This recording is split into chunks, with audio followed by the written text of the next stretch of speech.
Okay, awesome.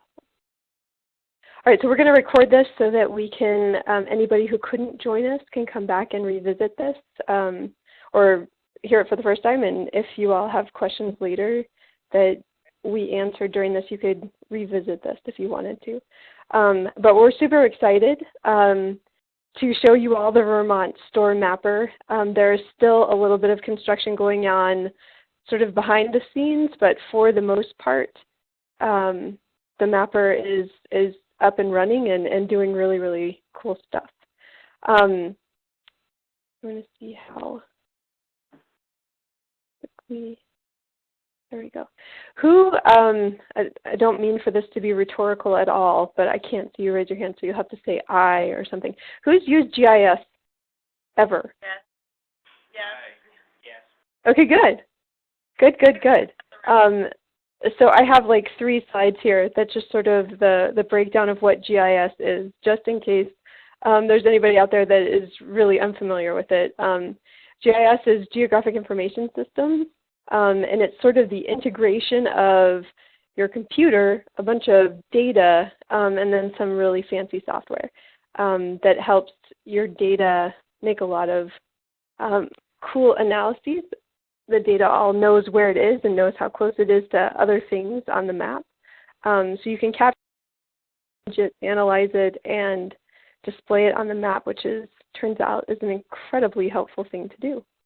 The types of data that you could have in a GIS range dramatically, but they fall into 3 main categories. So one is vector data, which are isolated points, lines, and polygons. So your tobacco retailer locations, lines would be your roads, your rivers, and polygons would be things like census tracts, counties, community coalition group areas, those types of things. Raster data is your image data, so elevation data or satellite imagery, land use data, those types of things. We don't use a lot of raster data in the mappers at this point. And then tabular data, so connected to each one of those points. Each one of those points is represented in a table as a line in the table, and not only does it know its latitude, longitude, it knows all these other things about it. So for instance, the tobacco retailers, they know what their name is, what the address is, who the owner is, when the last time was that there was a compliance check, whether they passed or failed that compliance check, those types of things. And so we can access all of that information from the map. So what can you do in a GIS? How many people use Google Maps on a daily basis? Yes, okay. So maybe it's not Google Maps. Maybe it's the navigation on your telephone, your GPS systems, those types of things. But everybody uses maps all the time. And all of the maps, of course, tell a story, or even if the story is just, this is how you get from where you currently are to the location that you want to be at. In this map that you're seeing, this is obviously a map of the United States, and they're showing the interstates in the United States, and they've made it look like a subway map or a metro map. And the story of this map is how all of the major cities in the United States are connected, and how you get from one stop to the next stop. This is a really cool map. This is a map of all the McDonald's locations in the United States. And the purpose of this map maker was to find, he calls it the McFarthest spot. Where in the United States are you the furthest away from any McDonald's possible? And if you can see, look for any sort of dark area. Does anyone want to take a stab at where the McFarthest location is by looking at this map? Utah or something? What's that? Like Utah? Yeah, it's close. It's actually the northwest deserts of Nevada. So this is a picture as he was driving out, the author of this map, as he was driving out to the McFarthest spot. And this is where he had his McDonald's lunch and put an X on exactly the location that was the furthest from any McDonald's in the United States. But obviously, if you look back at this map, this is a fantastic proxy for population density. So each of these super bright spots on the map represent a city, and we could probably go through and name most of them. But this map talks about the density of certain locations, in this case, of course, McDonald's locations. This is a map of houses in a Zanesville city that have or do not have water service. It's a map that's talking about disparity. All of the houses that are a charcoal color are homes by a minority population, or at least a non-white population. The homes that are white are a white family, and the gray homes are the race is unknown. If there's a dot in the home, they have water service. If there's not a dot, they do not have water service. And there's a very clear distinction between who does and who does not have water service back in the time when this map was made. So the story of this map is obviously disparities. It can be a powerful tool to communicate social disparities. Mapping is also a great way to talk about rates, to show the range of rates and rates for different areas. This is the annual per capita cigarette consumption for each country in the world, though much of the gray was the data was unavailable. And then maps are a great way also to show change over time. And even though I'm sure you cannot read the text of these maps, you don't know exactly what the maps are about. One of them, the bottom one is cell phone service, and the top one is land cover. You can certainly see that there is a change happening, and it's gradual, and you can see where brown is creeping in and the dark green is going away. Or the red spots, which were the dead spots, are kind of getting phased out, and you really only have a couple down in the very southern tip by round 8 in the bottom map. So maps are also a fantastic way to show change over time, to figure out where you need to focus resources to make that change that you want to see over time. So you want to see, tell a story with your maps. Your URL is countertools.org/VT mapping, Vermont mapping. And that will take you to your store mapper. And this is the splash screen that you will see when you first bring it up. And what I was hoping to do is run through the functionality of the mapper. Since you all are going to be beta testing it, I wanted to kind of give you a brief overview so that as you test the mapper, you don't go in completely cold. So the first thing we'll talk about is store the legend layers. So over on the left-hand side, and please stop me if you have any questions whatsoever. I'm happy to field any questions. Over on the left-hand side, you'll see at the very top of that column, there's a select your area. And you can type in an address, you can type in a city and the state and hit that go button, or you have 3 drop-down menus. You could choose a specific school district, a specific city, and I had clicked on county. You can see all the counties listed there. You can click a county and it will zoom to that area on your map. You also have a series of layers that you can turn on and off. They include schools, parks, and recreational point areas. There are a lot of recreational areas, so if you are zoomed out to Vermont, the map will basically be covered by people holding hands all across Vermont. There's a whole bunch of boundary. What's that? That's very cute, yeah. Yes, it is cute. We, as soon as we saw it at the state level, we all were like, whoa, maybe we need to change that symbol. So that's certainly a conversation that you can give me feedback on the legend, that layer, if you feel like that's not the best symbol for it. We also have a number of boundaries that you can choose from. You can see the outline of the school district boundaries, county boundaries, city and town boundaries, village boundaries, which is kind of a new layer for me. Up in Vermont, village has a strong meaning. I think more than in other areas, you use that as a word, I think, for designated areas, and everyone else just thinks of it maybe as a fairy tale thing. But the villages, there aren't many of them, and they're quite small. So if you turn it on and you don't see it, it's because they're little, and you have to be zoomed in to one of the villages to really be able to see it. The community coalition group boundaries, the CCG boundaries, census tract boundaries, and then your House and Senate, your state House and Senate districts are all in layers that you can turn on and off. In addition to that, you have demographic information, and we have just today been making some changes to the demographic information. In past mappers, the demographic ranges have been standardized, so 25%, 50, 75, and 100.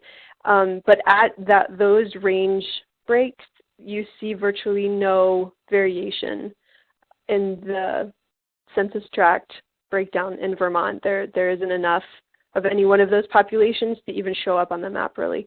So what we've decided to do is start customizing the ranges for each mapper. And so when you actually go to that URL, it's already up and running that way.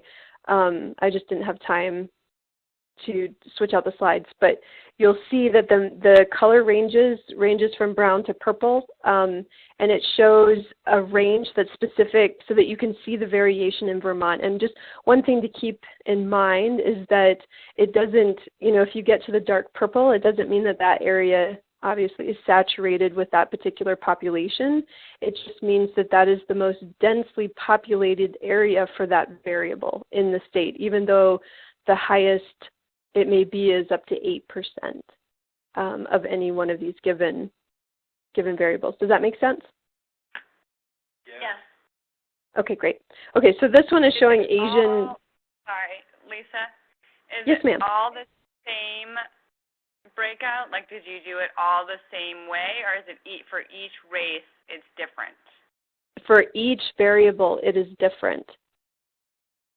For each variable, it is different, and I would be happy to hear some feedback on that once you see it and take a look at it and see how if that is more helpful for you. There is such a huge variation in the range of the data that in order for us to show variation inside the state, each variable has to have its own sort of breakout for the different variables. So the dark purple in one race is not the same range as dark purple in a different variable. Does that make sense? It does, yeah. I'll wait to comment until I actually look at it.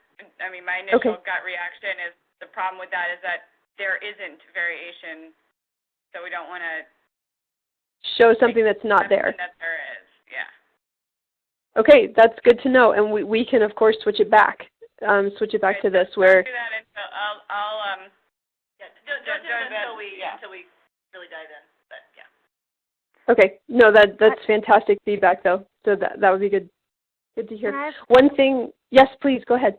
I have a question regarding, because I'm in my area.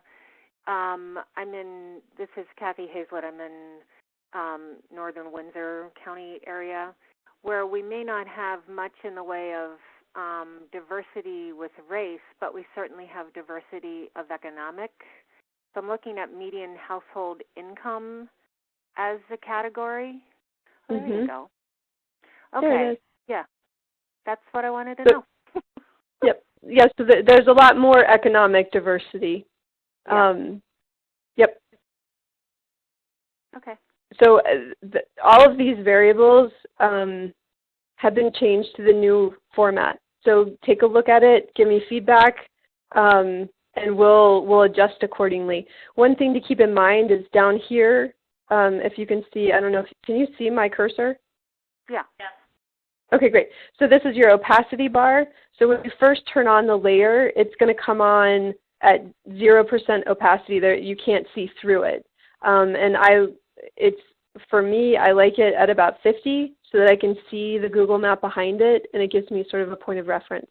But that will just give you, that way you can adjust it to how you're most comfortable looking at the map. Okay, so this is your left hand, and you'll see below that there's some YRBS data, and certainly, Shayla, I would love to hear your feedback on how the legend is on that, if that's the way you want to see it, if you'd prefer to see it in a different way, and we can make adjustments. Okay, so the first big, so across the top is what you have your choose an option, and you'll see that you have 4 options, and we're just going to quickly go through what each of these options do. So the first one is that how the mapper shows up in the first place, but you can choose to see the tobacco retailers as point locations, which is your splash screen. If you zoom in, you can click on any one of those point locations and get the name, the address of the store. You can also click on this middle button right here, and it will open up a bird's eye view and give you can see an image of the store, so it's the street view, and you can look at what the store actually looks like. You can also click here, and you can send us an email if there's something wrong. If you're like, nope, this store doesn't exist, it's closed down, this is not the name of this store, or this store does exist, but it's not in the right location. So we welcome any feedback regarding that. Not that as beta testers I expect you to go through and look at all of the stores. I'm just saying that that's an option. You can also look at tobacco retailer density, and you can look at it aggregated up to any one of your boundary layers. In this case, we chose census tracts. If there are no retailers in any one of the enumeration units, it's shown as a stippled, or the white with the little black polka dot, but there were no retailers there. The neutral color, which is this sort of beige color, is that range includes the statewide average. So anything light red or dark red have a higher density of tobacco retailers than the statewide average. And anything light blue or dark blue has a lower density than the statewide average.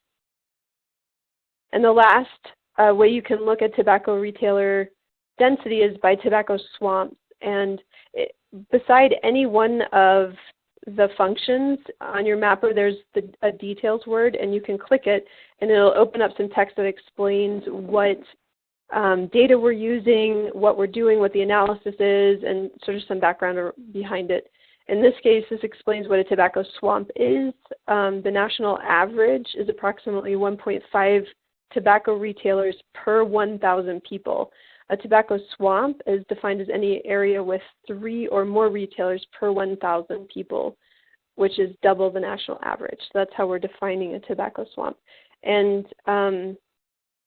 these are city and town boundaries that have 3 or more tobacco retailers per 1,000 residents. And as I look at that, I think what's happening is those are really rural areas.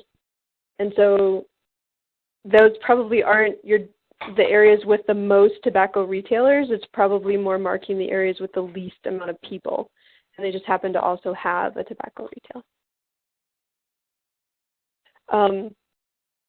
Okay, so the next option that you could choose is youth access. So you have 3 different ways that you can view the youth access. The first one is by point. And if you'll see down here in the lower left-hand corner, you have a time view bar. You can select any year range to see the compliance checks from 2002 to 2003 or any of these. You can also click the play button and just watch the map cycle through the different years and show you all the compliance checks that happened in that year. You'll see that they're coded as green, yellow, and red. The green is there was no sale to a minor. The yellow was they sold once to a minor, and the red is they sold 2 or more times. If you click on the retailer, an information box will pop up again with the name and address of the retailer, and again you can click for the bird's eye view. You can send us a note. This one zooms into the store. But in the youth access option, it also gives you a history of all of the compliance checks that have ever happened for that store. And you can scroll down. It'll also, as you scroll down, you'll sometimes see that the name of the store changes. So if there was a compliance check that was at that same location in a different year, and it has a different name, it's still connected to that location. So when you click on it, it's not just for that store, it's for that location, regardless of what the name of the store ever was. But it'll give you the history of the compliance check there. Down here you can see the rate of sales to minors by, and again you can drop down and use any one of your boundary layers to show the aggregated rate of sales to minors. In this case we chose by county, and this is also down here for 2012-2013. And again you can choose any one of these years to show the aggregated rate for any of your layer boundaries. And you can choose click on the play button to have it cycle through, and you can watch how the rate of sales to minors by county, in this case, has changed over time. Any questions so far?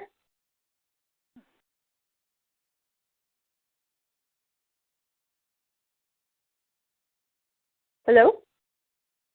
We're good. No questions. Okay, I'm sorry. I just want to make sure I didn't lose everybody. Strange things have been happening to me today. I'm like, oh dear.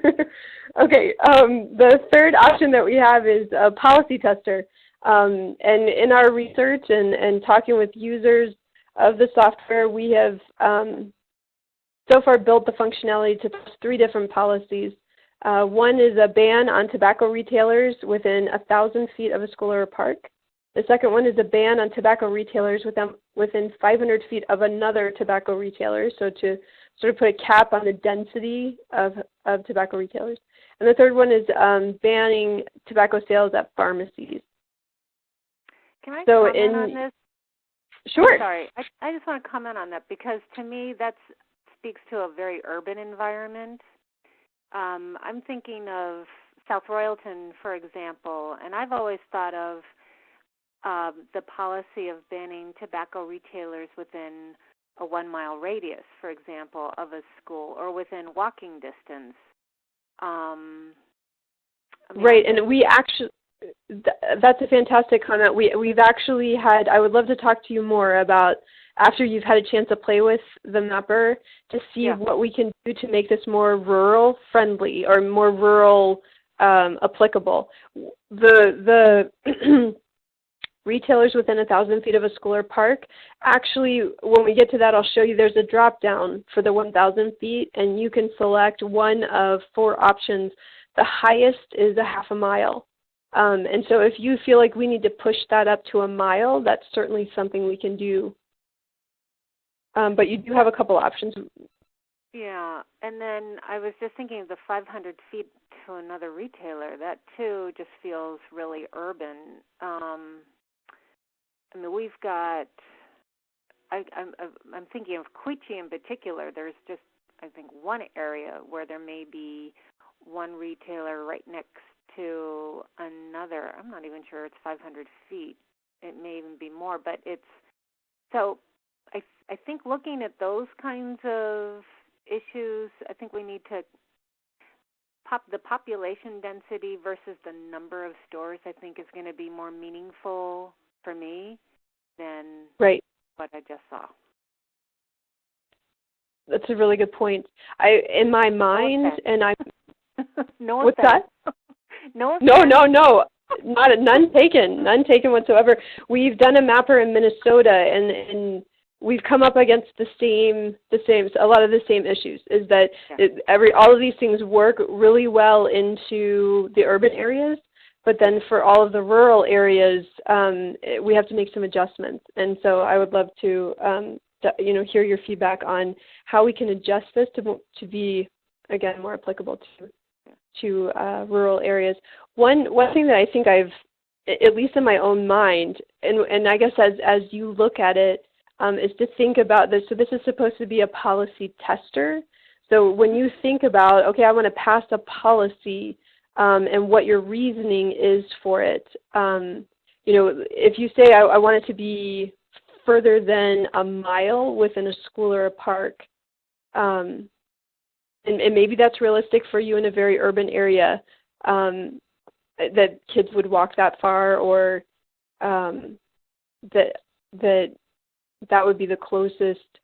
I'm not sure. I guess in my own head, I was thinking, if you're within 1,000 feet of a school or a park, kids that are just at the school can potentially see your retailer, and they could potentially see your advertisements, which would affect their ability, would affect their initiation rates and their ability to quit if that's what they were attempting to do. So I guess think about what your policy lever is, what it is you're trying to accomplish with it, and then we can make some adjustments for sure. Oh yeah, and this is really an aside. I had an issue very recently of a store who butts up against school property, where employees of the store were smoking right next to the playground of the school, even though the store does not sell tobacco. Oh gosh. Oh, that's So interesting. another issue there. That's that's issue. like a whole other problem, but that's a terrible problem. Yeah, Anyway. Exactly. Lisa, this is Okay. not a suggestion, just a question. Have you done any work, just in terms of thinking of the rural issue with the number of just general retailers and then the percent of those in a given area that sell tobacco? Oh, retailers of any type? Well, I guess, right, you'd have to limit it somehow, but yeah. Like potential retailers of tobacco. Right, yeah, no, we haven't done that yet. I mean, when you think about a tobacco retailer, we cover a lot of different retailer types. But no, we haven't tried to get that database of just any type of retailer and then see how, what the percentage of those are that sell tobacco. That might be kind of an interesting measure, though, to take a look at. Well, I was thinking in rural places, if you have two general stores, that's it, and they both sell tobacco, that's almost more important than how far it is away from the school, because if you're going to go to the store to get, anything, you are going to be exposed, versus if you've got a town with 3 stores, only one of them sells tobacco products, I don't know, just... Absolutely. It's definitely important. I guess the issue is because there's only 2, what are your chances that you would ever be able to pass a policy to change that? I don't know. I'm not sure. But it's an interesting thought. It's an interesting, direction to take with it and kind of explore, see what happens.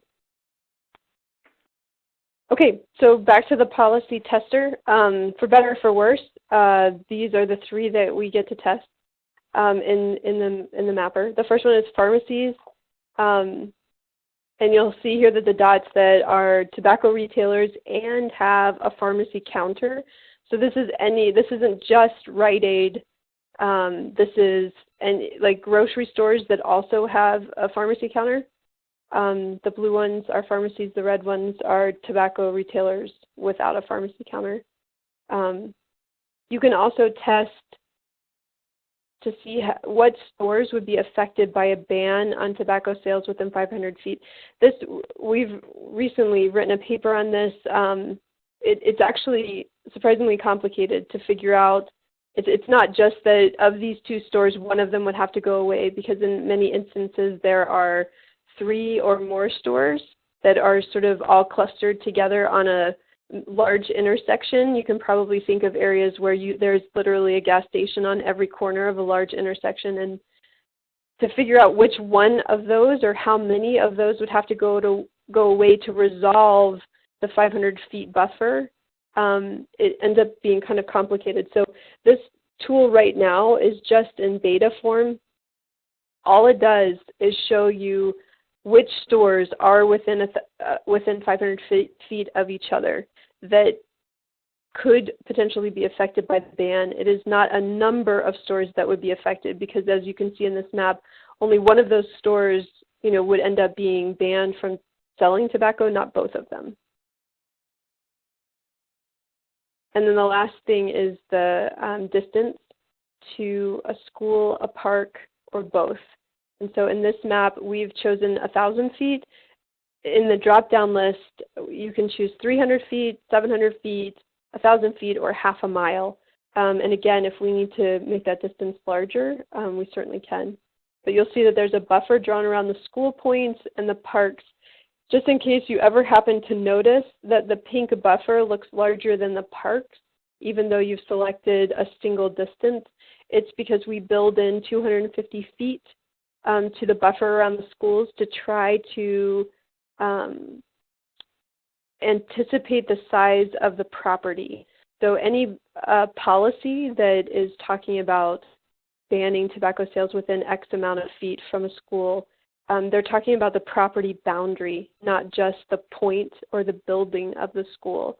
And so you can see in this one the Lyman C. Hunt Middle School. Underneath it, you can actually see the property boundary, and the buffer isn't actually 1,000 feet. It's certainly not on the north side of that property. I don't know if you can see that from where you're at. Yeah. But that's the reason that we're trying to anticipate that, the property boundary. And So go ahead. sorry, I was wondering if you were able to find the list of registered daycare providers as well?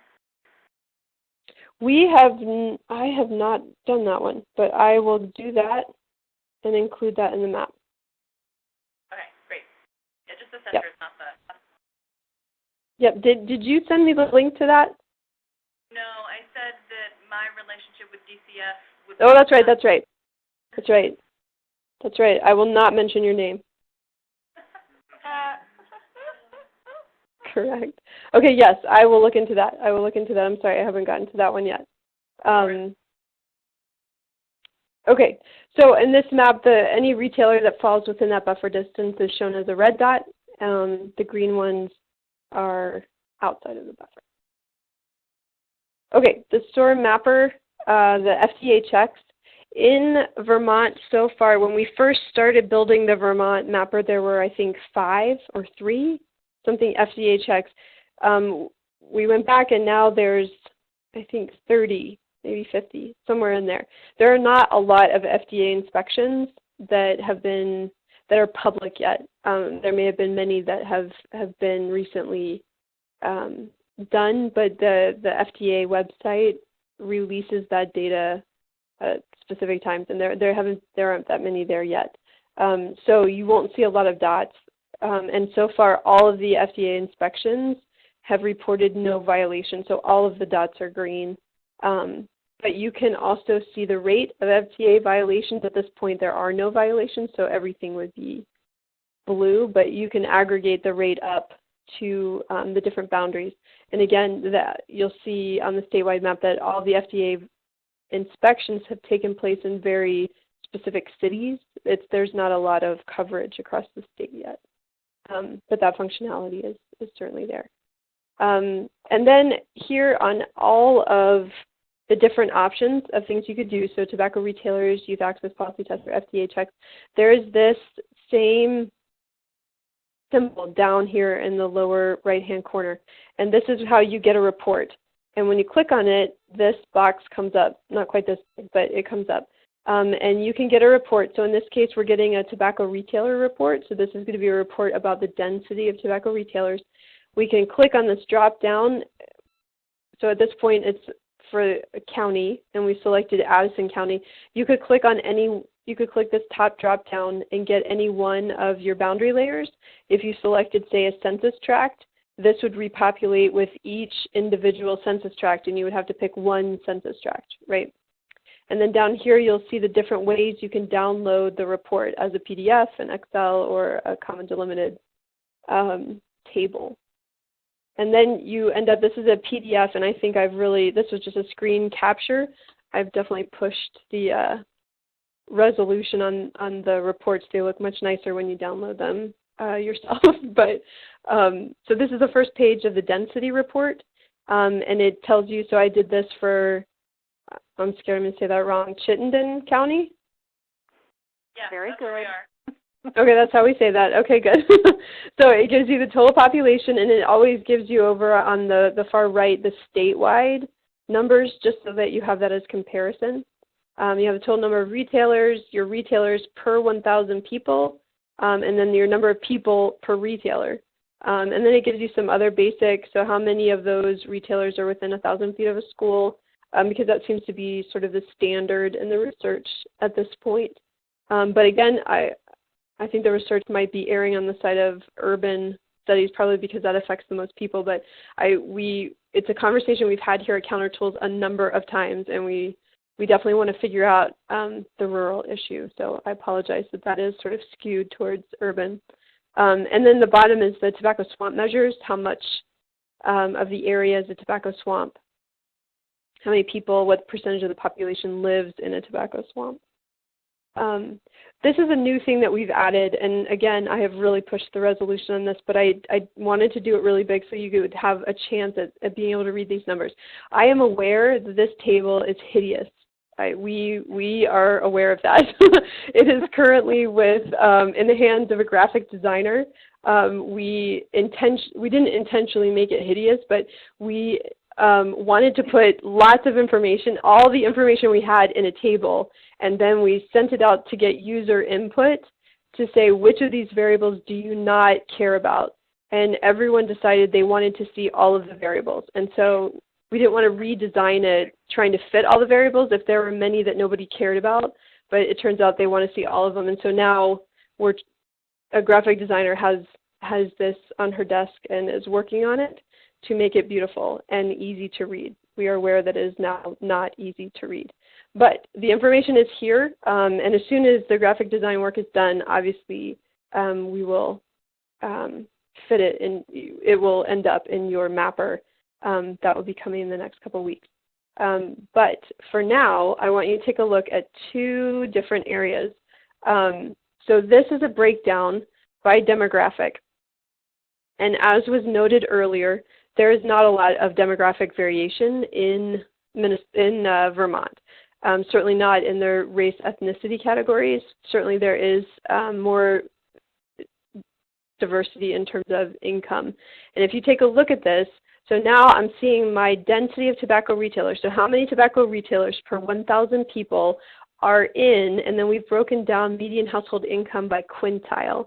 So in quintile 1 is my poorest population, and you'll see that only 77 people in Chittenden County fall into that quintile, 77 people. So there are no tobacco retailers in the poorest quintile at all, but there are also hardly any people. So most of your people are in these middle three. Do you see a trend in the density of retailers in those middle three quintiles? Actually, in the next four. What is happening to your density? It goes down and income goes up. So it goes down. So I've got 1.6, 1.2, 0.8, and 0.4. So I'm getting fewer retailers per 1,000 people as I move into wealthier neighborhoods. Does that make sense? Yeah. Oh, Okay. Yep. Okay, so your data is showing a fairly clear disparity. So you've got 1.6 retailers per 1,000 people in the $40,000 to $50,000 a year income bracket. You've got 0.4, so less than half a retailer in the highest income bracket.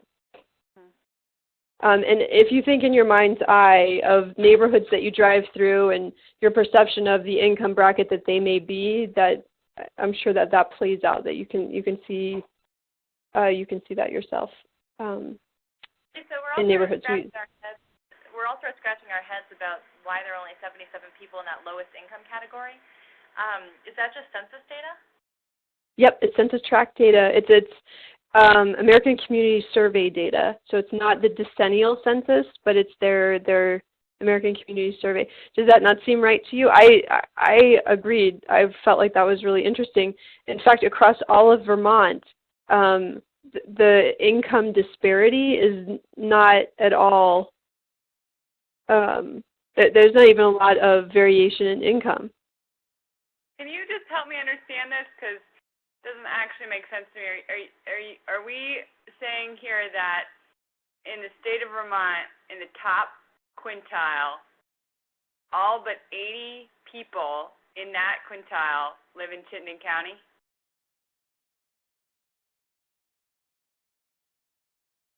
So that's not right. If that's so, yeah, those numbers look kind of wonky, huh? They look impossible. They're wrong. But the richest people also live in your county. Yeah, all the rich people and all the poor people live in Chittenden County. One of the things Chittenden County is also the highest populated county, I think, right? Because Burlington's there. Yeah. Right, so you've got basically a quarter of the population lives in that county. So and then one rich person lives in Rutland. just one though.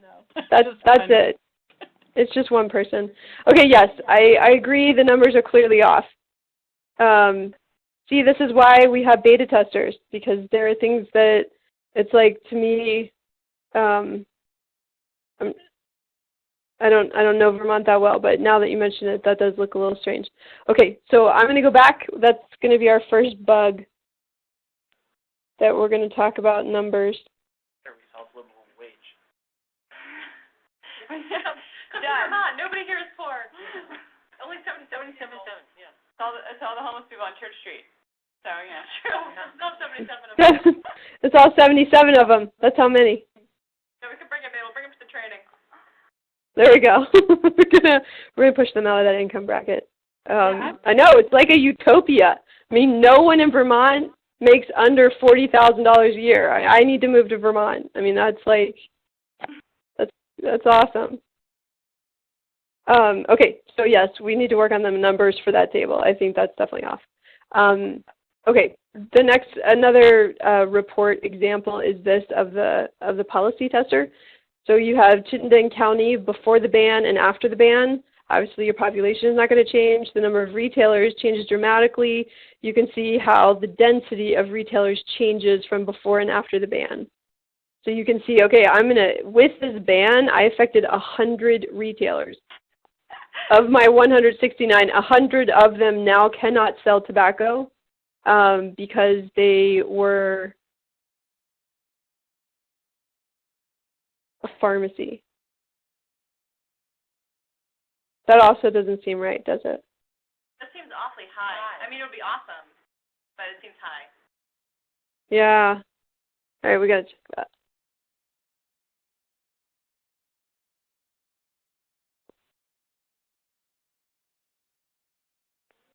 The things that just don't sound funny until you say it out loud, and then you're like, wait a minute. Yeah. Okay. Yes, I'm going to check that too. We're going to take this table. What's that? I have another reaction. Just when we're doing everything in beta and testing, nomenclature matters too. The word ban might just be too controversial to use in something that is educational in nature, wouldn't it be? That's interesting. Sarah, how do you? For us, it was a policy tester, and the idea was that you're going to test out the policy of banning tobacco sales in 3 different sort of variations. Any other reactions to that word? I'll beta test that language with our leadership. Just awesome. You might have 312 angry people versus 312 cautious people. Got it. I don't like well, I will take your lead on that. You let us know how we need to change the language. Okay. Okay. So instead of a ban, it would be a suggestion? Probably be something like restrict, which is silly, but it's like the same thing. I'll figure it out, Lisa. Got it. Okay. No, that's good. Okay. We're going to take this table with a grain of salt, but again, here we've got before the ban or restriction, and you see your density, and then after the ban or the restriction. And again, over here with median household income, you can see the density of retailers, and there is that same trend because no one's poor in Vermont. There's just a 0 there, but the rest of the demographic breakdowns, you see a disparity. It's 1.6, and it goes as the neighborhoods get wealthier. It goes down to 0.4 before the ban. After the ban, you can see that you've gotten rid of the disparity. You can still see a trend, but it's no longer egregious. It's not 0.4 ranging, from that to 1.6. It's 0.6 to 0.1. Right. So just doing the pharmacy ban gets rid of the disparity, and I realize that this data is clearly wonky, and so we need to do some work on it.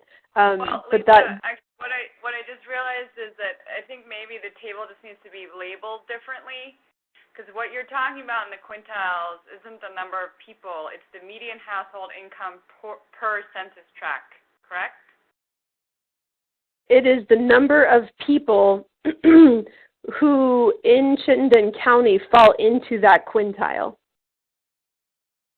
So for each census tract, if that census tract, if the median household income for that census tract was under $40,000, the total population for that census tract gets added up into quintile 1 in order for us to figure out how many retailers per 1,000 people are in that quintile. Does that make sense?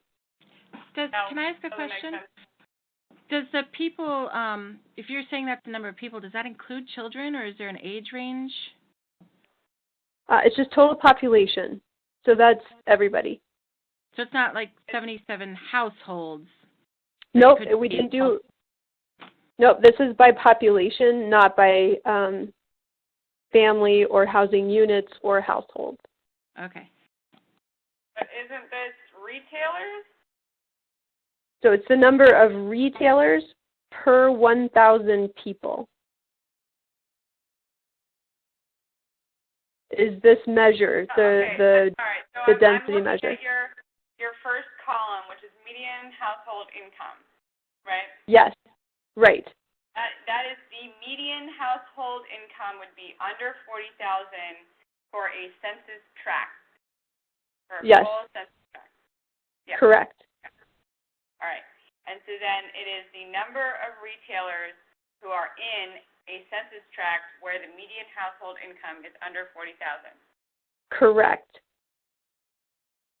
Okay. So your data might not be incorrect then. Can you go back to that other table we were just looking at that's similar? Is that it? Was it this one? Yeah. Yeah. Yep. So this is now... No, because this one is also showing total population, right? The number of people that are in census tracts that fall into that quintile, and it's saying that only 77 people. That's it. Right. So I definitely need to go back and check that. Right, what you might be experiencing is that Vermont has many poor people and many rich people, there is definitely disparity. There is not necessarily a concentration within a census tract that would create the median income to be under $40,000. Okay, right. So you guys don't have like a clear one side of the tracks versus. Yeah, no, right, exactly. There's less of that here than there might be in other places.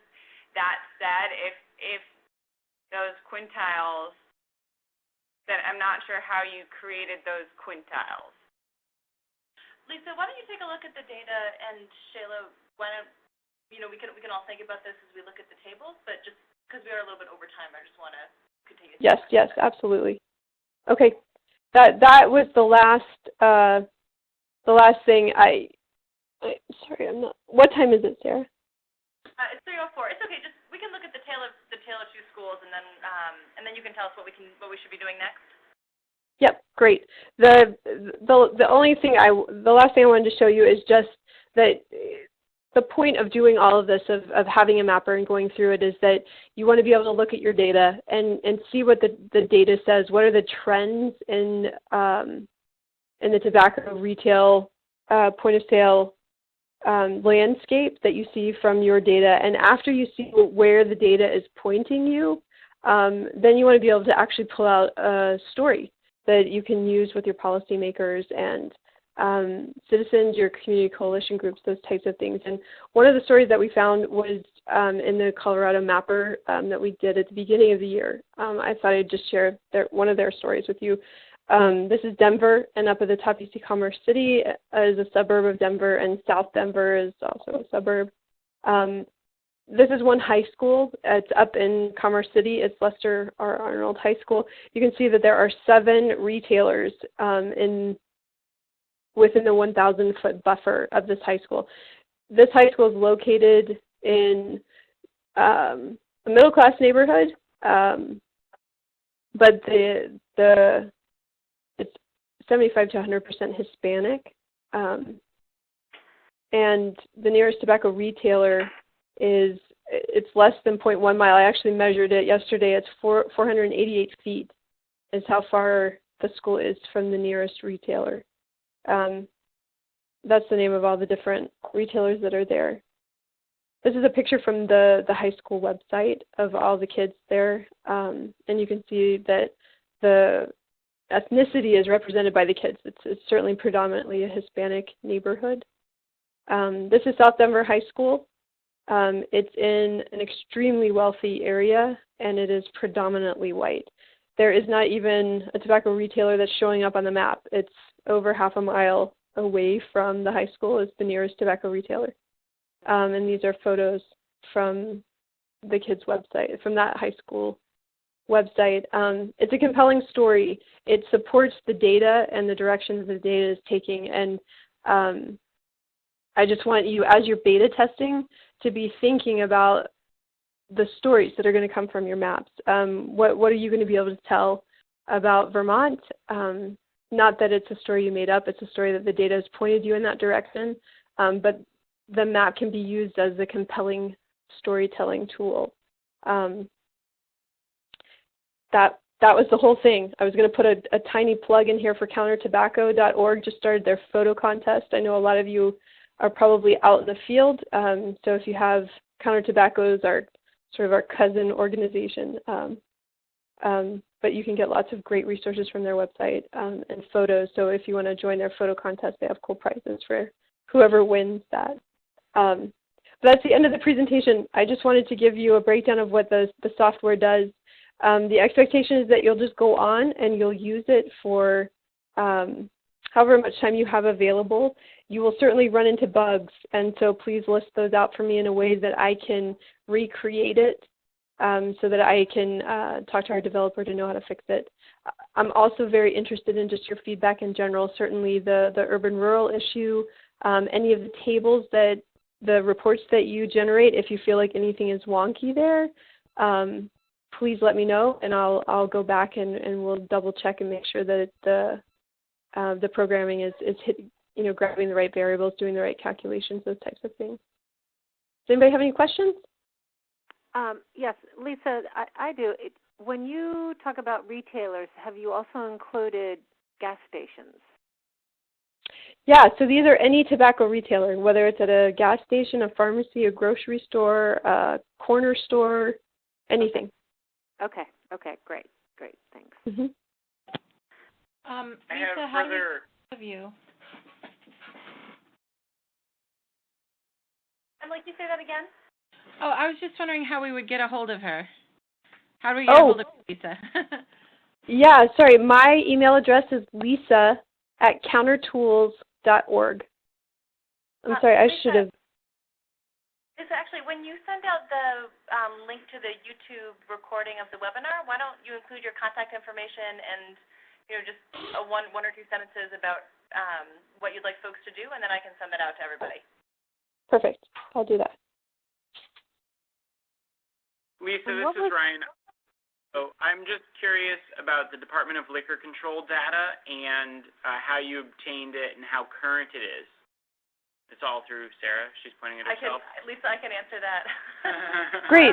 So all of the tobacco licenses were downloaded from DLC's website, so it's whatever they had is the most current. And then all of the enforcement data was pulled for us by DLC staff to give to Lisa. So it's current as of, I think it was April 2014, Lisa? Does that sound right to you? Yeah, that sounds right. And I think that we decided that we would update that yearly.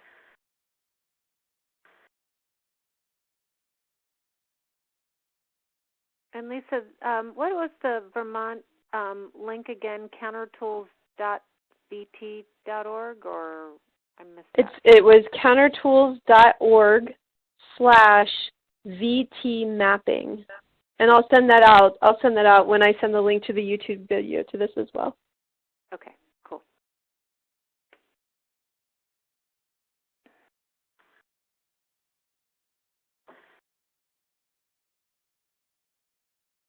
Great. Who's excited to go map? Yeah. All right. Doesn't everybody get excited about maps? Yes. Hey ho. Yeah, exactly. Good. Well, I'm very excited to hear your feedback. I appreciate the investment that it is of your time, and I promise I'll put your feedback to good use. Great. Thanks so Thank much, you. Lisa. Yep. Thank you all. Have a great day. All right. You too. Bye. Bye. Alrighty. Bye-bye.